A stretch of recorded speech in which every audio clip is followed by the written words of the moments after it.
champion who we follow, and I don't mean in denominations. I find all the time these new churches, there's nothing wrong with the non-denominational church, but the idea that when they say, well, we're following the New Testament church, you know, we're all trying to get to that, but we don't. What absolutely cannot happen is holding what we think is right over someone else who we think is wrong.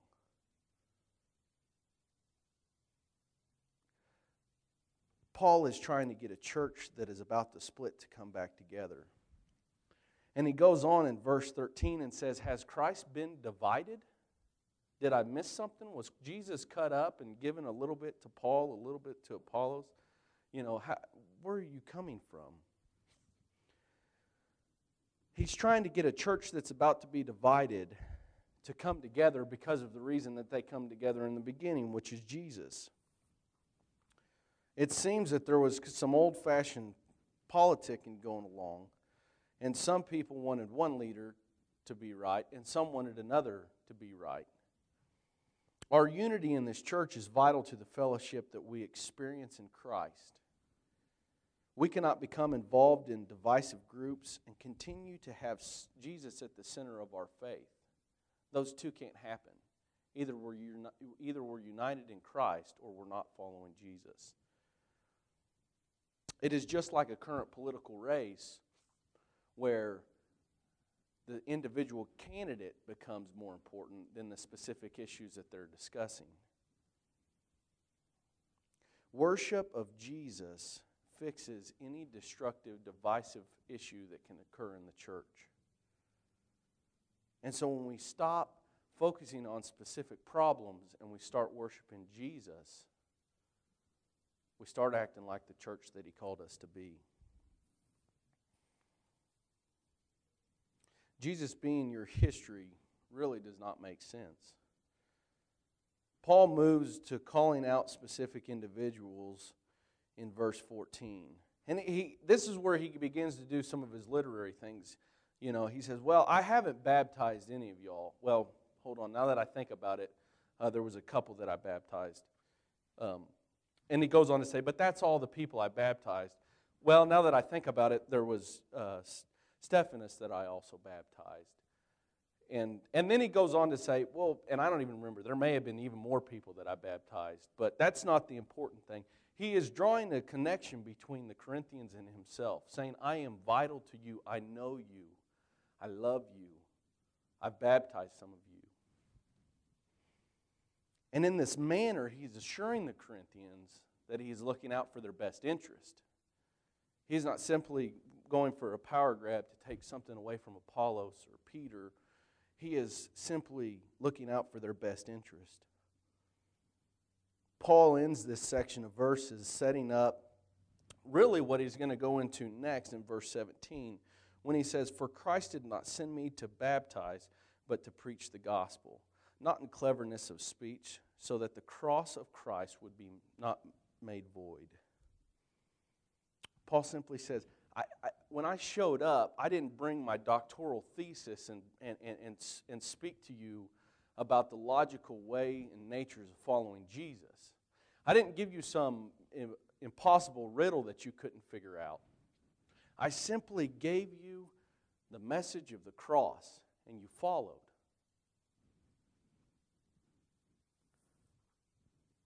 Most of y'all have met my dad when he did my installation service. And I'm sure for a lot of y'all, he came across as a reasonable person, but he's not. He is a radical.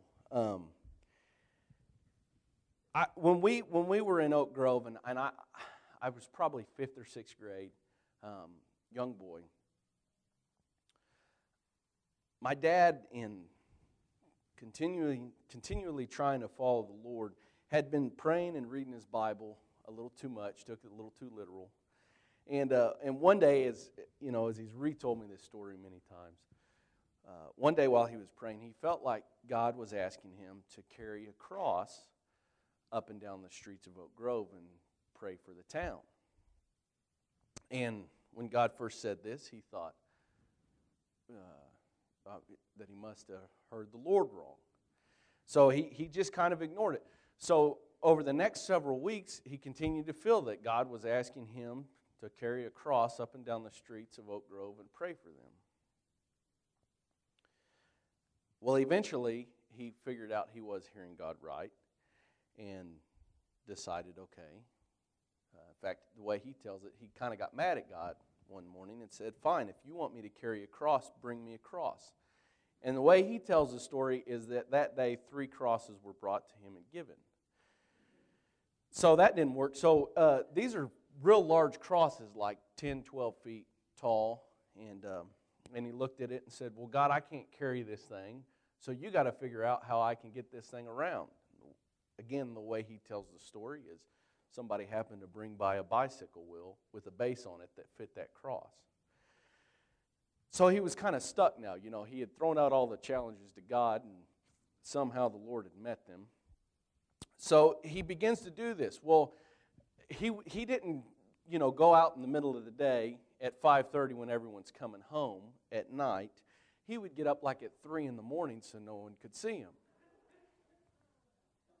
So he begins to do this. And along the way, there was a man who came to know the Lord named Clarence Lance, and he calls him his long-haired hippie friend. And so Clarence got kind of on board with this walking the cross thing. So one day, Clarence comes to my dad's office and says, Randy, I think the Lord's telling us to walk this cross across America. And again, my dad's thinking, Lord, what are you doing? I'm the First Baptist preacher in Oak Grove. I can't, people are going to think I'm crazy.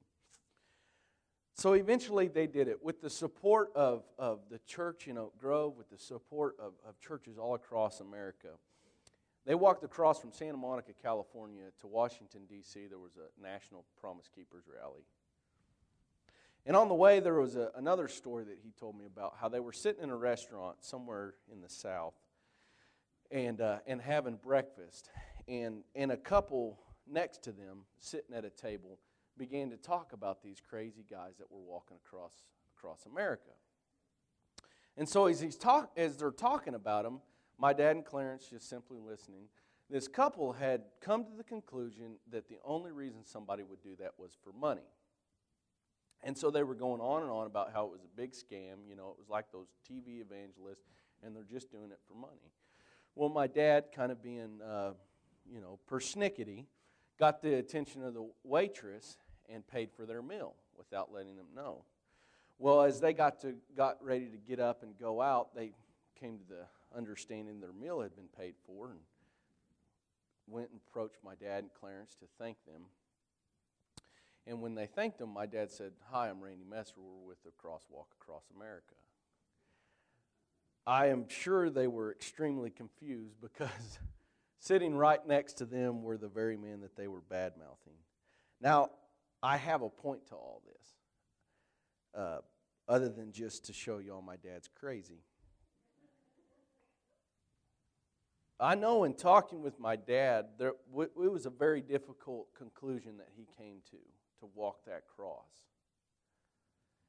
And my dad and his long-haired hippie friend Clarence, when they started in Santa Monica, California, just the two of them, a camper and a cross, I'm sure they questioned the Lord's intentions, wondering, what are we doing? And with every step of the long journey, and with every bruised shoulder from a day of carrying the cross, they better understood the sacrifice that Jesus had made for them 2,000 years ago. Paul begins this letter with a whole list of issues that he has to address. But he begins this letter telling the Corinthians, if you will make Jesus the center of your life, everything else will fall into place. Doesn't mean it's going to be easy. It doesn't mean that you're going to be wealthy. It doesn't mean that life all of a sudden is going to be simple. But your perspective is changed. And so I would leave with this. Are you carrying the cross in your life that Jesus has put? Will you follow him?